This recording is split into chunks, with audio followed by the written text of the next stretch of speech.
नमस्कार दोस्तों, स्वागत है आपका फिर से एक नए वीडियो में। तो दोस्तों, आज मेरे एक सब्सक्राइबर ने मुझसे एक सवाल पूछा है, जहां पर जो एमटीएनएल पेंशनर्स है, एक बीएसएनएल पेंशनर्स, ठीक है, अपने पूरे देश में अगर बीएसएनएल के जो जितने भी यहाँ पर कर्मचारियों की बात करें तो एक तो एमटीएनएल का सर्कल चलता है और एक बीएसएनएल सर्कल चलता है, ठीक है। तो बीएसएनएल सर्कल बाकी सभी राज्यों में चलता है, सिर्फ दिल्ली और मुंबई को छोड़कर। दिल्ली और मुंबई में एमटीएनएल सर्कल चलता है, ठीक है।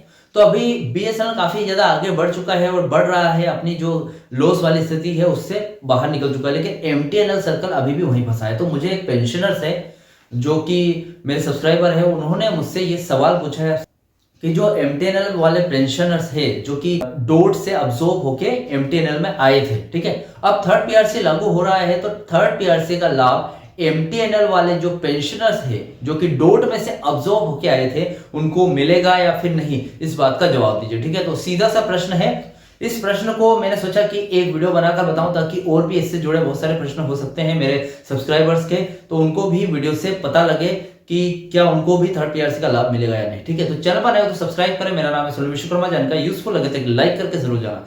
चलिए गाइस, बढ़ाते हैं वीडियो को आगे। दोस्तों, यहाँ पर मैं आपको कुछ पॉइंट के मीडियम से बताना चाहूंगा कि जो थर्ड पीआरसी अगर लागू होती है तो जो डोट वाले एमटीएनएल के अब्सॉर्ब वाले पेंशनर्स है या फिर कर्मचारी थे पहले, ठीक है, जो डोट में से अब्सॉर्ब होके एमटीएनएल में आए थे, तो वो पहले कर्मी थे और अब पेंशनर्स बन गए, ठीक है। अब उन पेंशनर्स को जो थर्ड पीआरसी अगर लागू होती है तो उसका लाभ मिलेगा या नहीं, ठीक है। तो कुछ पॉइंट के माध्यम से समझेंगे। तो पहला पॉइंट है डोट वाले कर्मचारियों की पेंशन का आधार, ठीक है। मतलब पहले उनकी पेंशन का आधार समझना पड़ेगा, कहां से उनको पेंशन मिलती है, कैसे मिलती है, सभी, ठीक है। उसके बाद सेकंड पॉइंट आता है पे रिवीजन कमीशन और पेंशन रिवीजन कमीशन में अंतर, ठीक है। पे रिवीजन कमीशन यानी कि थर्ड पीआरसी और पेंशन रिवीजन, जो पेंशन जो जितने भी पेंशनर्स हैं उनको उनका पेंशन रिवीजन है उसमें अंतर देखना बहुत जरूरी है। उसके बाद तीसरा पॉइंट आता है हमारा एमटीएनएल पेंशनर्स और बीएसएनएल पेंशनरों की स्थिति, फिलहाल कंडीशन क्या है। तो तीनों पॉइंट को हम विस्तार से समझेंगे और इस बात का जवाब आपको इस वीडियो में मिल जाएगा कि भैया जो एमटीएनएल वाले पेंशनर्स है जो कि डोट में से आए थे, पहले कर्मी थे, आज पेंशनर बन गए, तो उनको थर्ड पीआरसी लागू होने पर उसका लाभ मिलेगा या नहीं, ठीक है। तो चलिए देखते हैं, यहां पर सबसे पहला पॉइंट समझते हैं कि डोट वाले जो कर्मचारी थे उनकी पेंशन का आधार क्या है, ठीक है। बीएसएनएल और एमटीएनएल में अब्सॉर्ब यानी कि समायोजित हुए वे कर्मचारी जो डोट के सरकारी कर्मचारी थे उन्हें सीसीएस पेंशन रूल 1972 के तहत पेंशन मिलती है। मैंने ये जो सीसीएस 1972 का जो रूल है एक वीडियो में काफी अच्छी तरीके से डिटेल वीडियो बनाया है, इसका आप चैनल पर चेकआउट कर सकते हैं। उसके बाद इनका भुगतान कहां से होता है, इन पेंशनरों की पेंशन का भुगतान डोट यानी कि भारत सरकार के माध्यम से होता है, न कि सीधे बीएसएनएल या फिर एमटीएनएल द्वारा। बीएसएनएल और एमटीएनएल इनकी सैलरी होती है या फिर पेंशन होती है उसका भुगतान नहीं करता है, ठीक है। सैलरी का करता है लेकिन पेंशन का नहीं करता। पेंशन का जो भुगतान है वो डोट द्वारा आती है इनकी पेंशन, ठीक है। उसके बाद इसका मतलब यह है कि पेंशनरों की पेंशन बीएसएनएल या फिर एमटीएनएल के लाभ या हानि से प्रभावित नहीं होती है। उनका पेंशन का जो मुद्दा है वो डोट यानी कि सरकार के साथ होता है, ठीक है। अब भैया बीएसएनएल हो या फिर एमटीएनएल, वो लॉस में चल रही हो या फिर फायदे में, इससे उनको कोई फर्क नहीं पड़ेगा उन पेंशनर्स को, क्योंकि उनका जो मुद्दा है डोट का, सीधे डोट से आती है उनकी जो भी पेंशन वगैरह। उसके बाद हमें सेकंड पॉइंट समझना, हमने फर्स्ट पॉइंट समझ लिया है कि जो डोट के कर्मचारियों की पेंशन का आधार क्या है। अब सेकंड पॉइंट हमें समझना एकदम डिटेल तरीके से कि पे रिवीजन कमीशन और पेंशन रिवीजन कमीशन में अंतर क्या है, क्योंकि पे रिवीजन थर्ड पीआरसी को बोलते हैं, जो हाल ही में लागू होने वाला है, जिस पर 8 अक्टूबर 2025 को हस्ताक्षर हो चुके हैं ऑलरेडी, ठीक है, लेकिन अभी पूरी तरीके से लागू नहीं हुआ है, ठीक है। अब वो लागू क्यों नहीं हुआ है, कुछ इश्यूज है उसके, मैंने उस पर भी वीडियो बनाया है अफोर्डेबिलिटी क्लॉज का, तो आप उसको भी देख सकते हैं क्या इश्यू है, क्यों नहीं लागू हो रहा है, इतने टाइम से पेंडिंग क्यों है जबकि हस्ताक्षर हो चुके हैं, ठीक है। अब हम आते हैं कि वो तो पे रिवीजन है, ठीक है, लेकिन जो पेंशन रिवीजन है दोनों में अंतर समझना बहुत ज्यादा जरूरी, ठीक है। तो अंतर समझ लेते हैं। देखिए कुछ पॉइंट है। पीआरसी की सिफारिश से मुख्य रूप से CPSE central public sector enterprises के कार्यरत कर्मचारियों के वेतन यानी कि पे को संशोधित करने के लिए होती है, ठीक है। जो भी सिफारिशें होती है पीआरसी की, वो कर्मचारियों के वेतन को संशोधित करने के लिए होती है, ठीक है। और थर्ड पीआरसी की सिफारिशें 1/1/2017 से लागू होनी थी, जैसे सबको पता है, जिसमें अधिकतम 15% फिटमेंट बेनिफिट की सिफारिश की गई थी, ठीक है। 2017 के टाइम लागू हो जानी थी, लेकिन 9 साल हो गए, अभी लागू नहीं हुई है। 15% फिटमेंट देंगे या नहीं, इस बात की भी कोई गारंटी नहीं है, ठीक है। अब पेंशन रिवीजन, अब पीआरसी हमने समझ ली है, पेंशन रिवीजन को समझ लेते हैं। पेंशन का रिवीजन आमतौर पर वेतन रिवीजन के बाद होता है। जो थर्ड पीआरसी कर्मचारी है उनके लिए लागू हो जाएगी, उसके बाद पेंशन का रिवीजन होगा, इस बात का ये अर्थ है, ठीक है। बीएसएनएल और एमटीएनएल ने थर्ड पीआरसी की शर्तें जैसे कि प्रॉफिट बिफोर टैक्स पीबीटी, जो कि मैंने अभी आपको बताया अफोर्डेबिलिटी क्लोज, उसमें प्रॉफिट बिफोर टैक्स पीबीटी का यहाँ पर जो काम है वो पूरा नहीं कर पा रही कंपनी, ठीक है, को पूरा नहीं किया है, ठीक है। मतलब यानी कि अफोर्डेबिलिटी क्लोज जो जिसके अंतर्गत बीएसएनएल कंपनी आती है, वो पूरा अगर कर लेती है कंपनी, थर्ड पीआरसी को लागू होने से कोई नहीं रोक सकता, लेकिन अगर नहीं करती है तो लागू नहीं हो पाएगी, ठीक है। इसलिए यह अभी तक कार्यरत कर्मचारियों पर लागू नहीं हुआ है, ठीक है। अब पेंशनरों के संगठन यानी कि पेंशन एसोसिएशन ने लगातार यह मांग कर रहे हैं कि उनकी पेंशन का रिवीजन, वेतन रिवीजन यानी कि थर्ड पीआरसी से अलग डीलिंक किया जाए, क्योंकि उनकी पेंशन की देनदारी सरकार की है, ठीक है। अब यहां पर बात ऐसी आ रही है कि थर्ड पीआरसी से जुड़ा हुआ है पेंशनर्स का मुद्दा।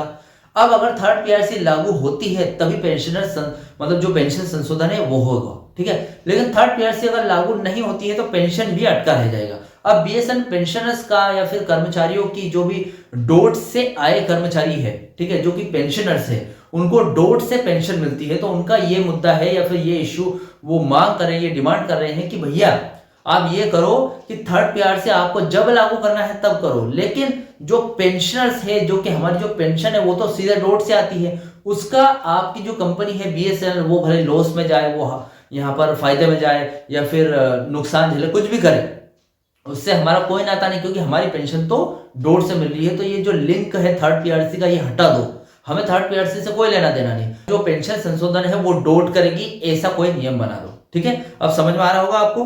तो जो पे रिवीजन है और पेंशन रिवीजन है उसका अंतर भी जान लिया हमने, और पेंशनर्स क्या चाहते हैं ये भी हमने जान लिया, ठीक है। अब तीसरा पॉइंट आता है हमारा एमटीएनएल पेंशनरों और बीएसएनएल पेंशनरों की फिलहाल स्थिति क्या है वो जान लेते हैं। वे सभी पेंशनर्स जो पहले डोट के सरकारी कर्मचारी थे और बीएसएनएल एमटीएनएल में अब्जॉर्ब हुए, वे पेंशन के मामले में एक ही श्रेणी में आते हैं।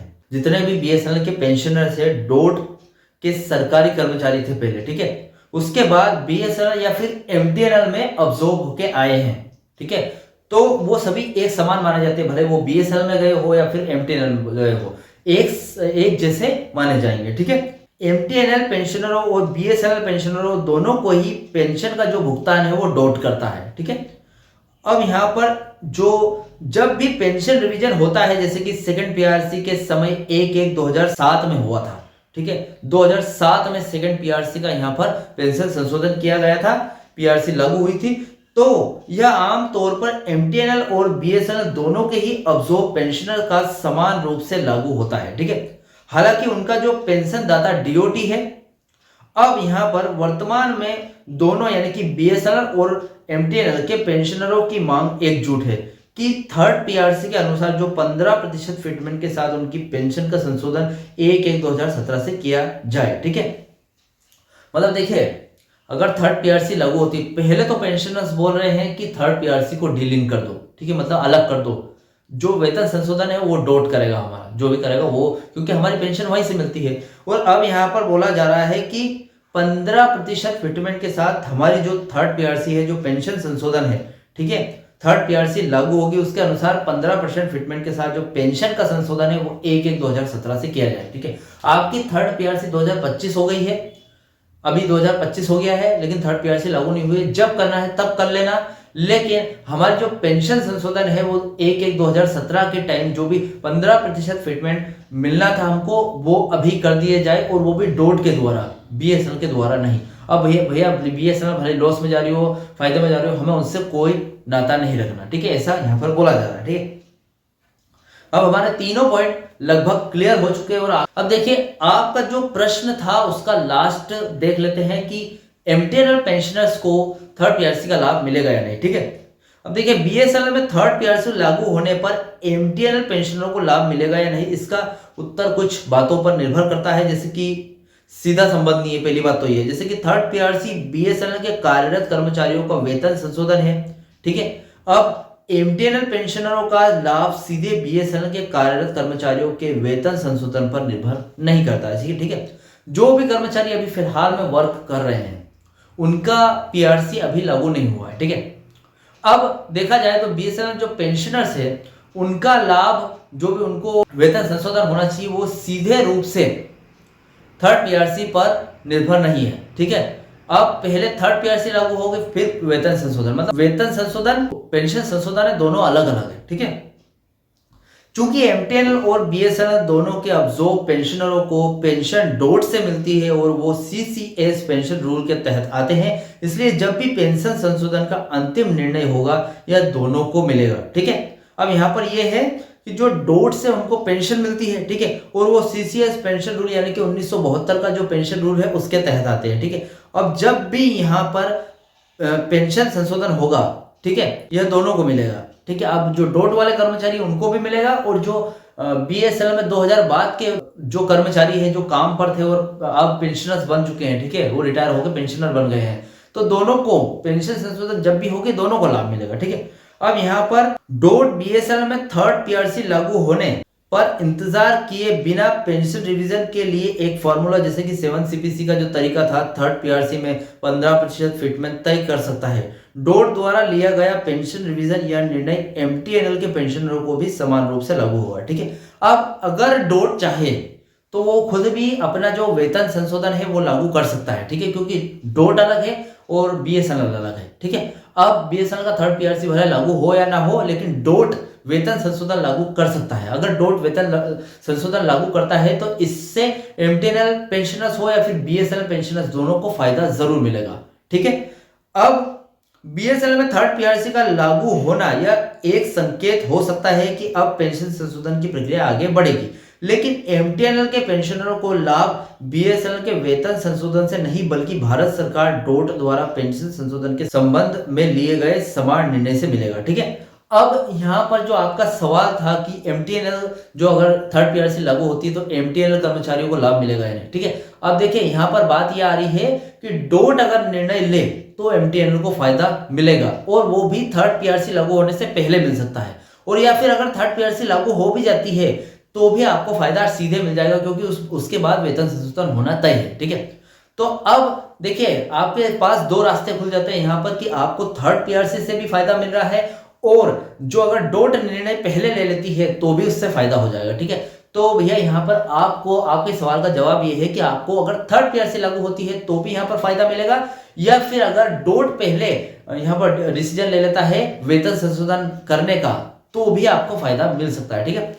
तो आई होप आपको जो जानकारी है वो पूरी तरीके से समझ में आ गई होगी और आपको आपका जवाब मिल गया होगा, ठीक है। फिर इस जानकारी से रिलेटेड कोई भी डाउट क्वेश्चन वगैरह रह गया हो तो मुझे कमेंट बॉक्स में कमेंट कर सकते हैं। वीडियो अच्छा लगा तो वीडियो को लाइक कमेंट से जरूर करें। मिलते हैं दोस्तों नेक्स्ट वीडियो में। सी यू सून।